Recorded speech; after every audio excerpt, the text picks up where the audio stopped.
dulu agar gak ada yang mengganggu, agar pikiran-pikiran yang jelek itu terbuang. Soalnya kan sudah kita ketika mulai pelajaran kan berdoa dulu. Jadinya biar pikiran itu fresh, bisa memulai pelajaran dengan baik, dan insya Allah apa yang kita pelajari hari ini bisa membawa manfaat bagi kita. Jadi, silakan Anis ketua kelas mulai berdoa, pimpin teman-temannya. Baca doa dulu. Bersiap berdoa dimulai.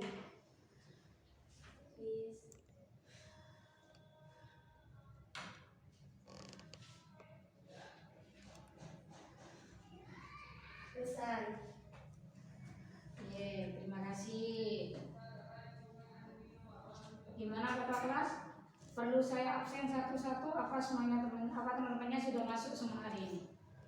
Iya, masuk semua. Sehat semua berarti ya? Nih materinya tentang ini, kedatangan bangsa Barat di Indonesia. Kenapa kita perlu belajar hari ini belajar itu? Karena kedatangan bangsa Barat di Indonesia ini sebagai awal nanti awal dari perjuangan bangsa Indonesia yang bisa merdeka. Indonesia kan dulu tidak seperti ini, tidak ada negara Indonesia. Negara Indonesia ini lahir yang pas diakui sama dunia. Lahir itu ketika proklamasi kemerdekaan tahun 1945. 17 Agustus presiden, dan sebelum itu belum ada presiden. Bung Karno sama Bung Hatta belum dilantik menjadi presiden dan wakil presiden. Masih menjadi tokoh besar di Indonesia.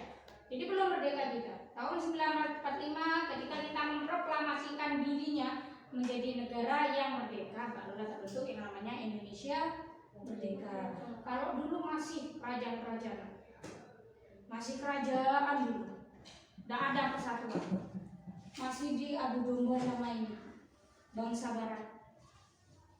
Makanya kita perlu belajar ini agar apa?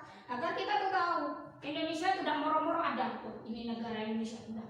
Masih prosesnya panjang sekali. Kalau di buku-buku kan Belanda berapa tahun Belanda menjajah Indonesia? Paling terkenal Belanda yang menjajah Indonesia karena dia paling lama, 3,5 abad. Kalau di buku-buku. Padahal yang menjajah di Indonesia itu bukan hanya Belanda, tapi itu Belanda yang paling lama. Walaupun Indonesia merdeka tahun 1945, Belanda ini masih ada Indonesia. Masih ingin Indonesia. Sampai di Bondowoso juga ada yang namanya peristiwa Gerbong Maut. Pernah kalian halo? Tanggal 23 November 1947 terjadinya peristiwa Gerbong Maut. Itu sudah merdeka Indonesia, tapi masih mau. Tapi sama Belanda tidak mau pergi dari Indonesia. Belanda masih mau mengeksplorasi kekayaan yang ada di Indonesia. Oke, sekarang awalnya kita akan belajar ini. Belajar tentang kedatangan bangsa Barat di Indonesia. Tujuan dari materi kali ini yang pertama, kalian itu bisa mengidentifikasi latar belakang kenapa sih bangsa Barat itu senang ke Indonesia. Kalau sekarang bangsa Barat itu orang-orang Eropa senang ke Indonesia karena ada Bali, daya tariknya Indonesia. Tuh. Kalau dulu belum ada Bali, kenapa dulu kok orang-orang Belanda itu kok senang ke Indonesia? Kok mau menjajah Indonesia? Tuh, kita akan bahas. Terus yang kedua, kalian akan menganalisis proses kedatangan bangsa Barat ke Indonesia. Dan yang ketiga, nanti saya akan mendiskusikan, kalian akan berdiskusi bersama kelompok yang sudah dibentuk. Ya, kalian akan berdiskusi tentang ini, tentang kedatangan bangsa Barat di Indonesia. Setelah itu, kalian masing-masing kelompok, perwakilan dari masing-masing kelompok silakan maju ke depan, membacakan hasil diskusinya. Ya, oke, bisa saya mulai sudah? Bisa. Jangan malu-malu. Tidak boleh malu. Oke. Yang pertama, latar belakang kedatangan bangsa Indonesia.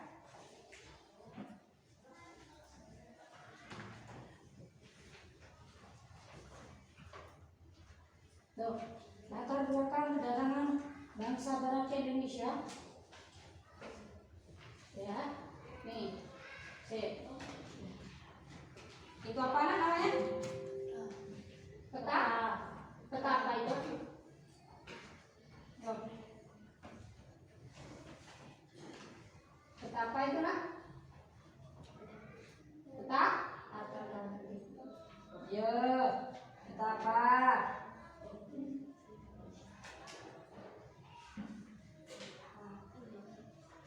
Lalu ke atas ya.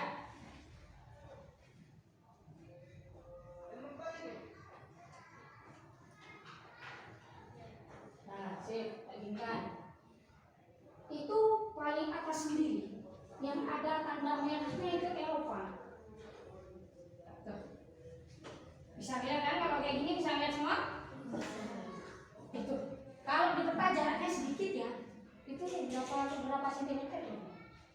Dari Eropa ke Indonesia di situ. Kalau dilihat di peta sedikit, padahal itu jaraknya kan jauh sekali. Kenapa? Dari jarak sejauh itu, kok bisa sih orang-orang barat ke Indonesia? Dulu udah ada pesawat terbang. Tak ada dulu yang namanya pesawat terbang. Masih belum ada. Adanya jalur darat sama jalur laut. Indonesia ini dulu masih kerajaan-kerajaan, tidak ada persatuan, masih tidak ada yang namanya tulisan itu Indonesia. Ada masih. Oke. Pada saat itu, kenapa Belanda kok ke Indonesia? Belanda di Belanda, bukan hanya Belanda di Eropa. Di bangsa Barat itu ada yang namanya perkembangan merkantilisme. Ada suatu paham di sana, di mana pahamnya itu berkaitan dengan ini, mencari tempat yang baru untuk dijadikan sebagai daerah jajahan. Kenapa? Di Eropa itu apa ya namanya? Ini ada beberapa latar belakang. Saya kalau tidak ada gambarnya sulit untuk Nah ini, dan merkantilisme. Ini alasan yang pertama. Ada perkembangan paham merkantilisme. Itu terjadi sekitar abad ke-15 sampai 18 Masehi. Tuh. Di sana banyak para pedagang-pedagang Eropa itu yang melakukan hubungan antar pedagang, sehingga mereka itu membutuhkan lebih banyak bahan untuk yang diperdagangkan. Kebetulan yang waktu itu yang sangat dicari adalah rempah-rempah. Masih ini, itu masih ada rempah-rempahnya, masih banyak. Tapi ketika jatuhnya nih ya, nih ketika gambar saya kasih gambar ini ya, ketika jatuhnya Konstantinopel ke tangan Turki Utsmani. Turki Utsmani itu Islam, ini berhubungan dengan perang salib. Pelabuhan Konstantinopel itu adalah pelabuhan yang paling kaya di Eropa, paling ramai di sana. Terus adanya perang salib, orang Islam menang. Turki Utsmani itu kan agama Islam kan ya, menang. Kemudian si pelabuhan Konstantinopel itu ditutup oleh orang Turki Utsmani. Jadi semua aktivitas perdagangan Eropa waktu itu berhenti, tidak bisa kemana-mana. Sehingga orang-orang Eropa, orang-orang Barat waktu itu, para pedagangnya itu kekurangan rempah. Kemudian mereka itu mencari daerah penghasil rempah-rempah. Nih, tadi ada ini loh. Nih, makanya ini latar belakang yang ketiga. Pelajaran sejarah itu adalah pelajaran masa lampau. Kalian dan saya waktu itu belum lahir. Belajarnya ini saya dari kalau belajar sejarah, dari buku, dari gambar, dari video. Tujuan pembelajaran kali ini yang pertama memahami latar belakang kedatangan warga bangsa Barat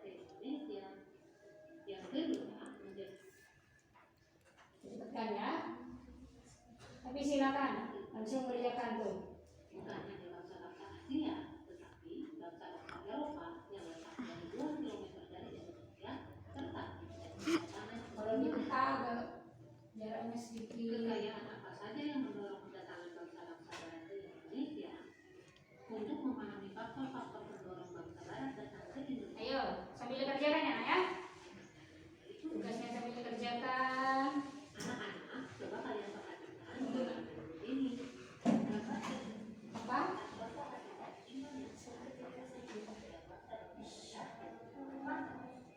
Bangsa Arab dengan hubungan terpahat dari Indonesia.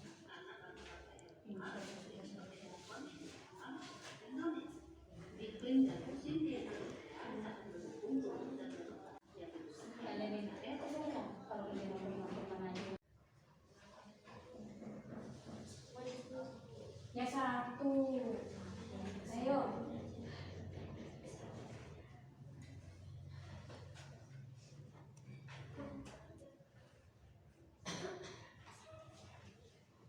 Ayo.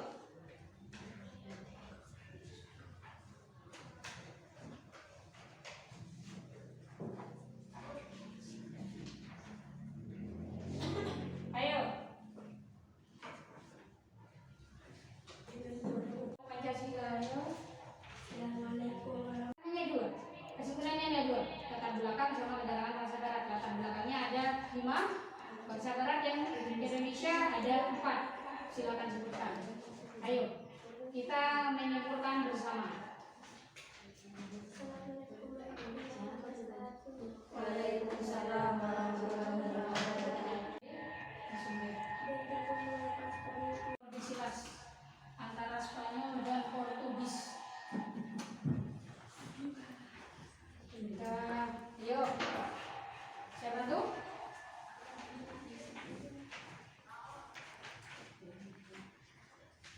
Ayo. Oke. Kamila bisa?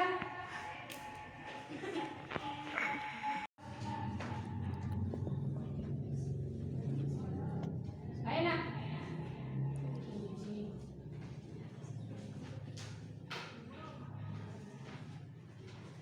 Isi dengan jalan Tordesillas.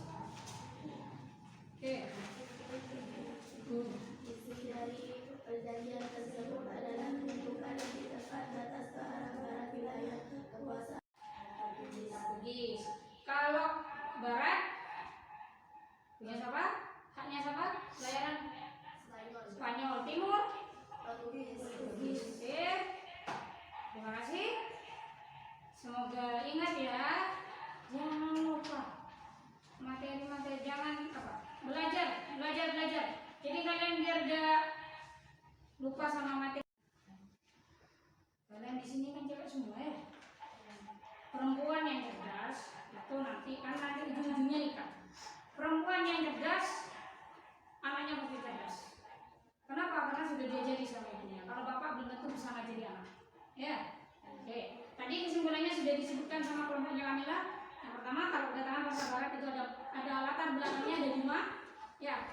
Bahkan ini belajar. Pokoknya jangan lupa belajar terus. Ada pepatah belajar sampai akhir hayat atau belajar kalian sampai meninggal. Karena hidup itu adalah belajar. Tiap hari kalian belajar. Ya. Kalau bisa, sempatkan waktu 5 atau 10 menit kalian baca buku. Ya. Terserah baca buku aja. Baca buku apa aja terserah. Yang penting enggak baca buku yang jelek-jelek.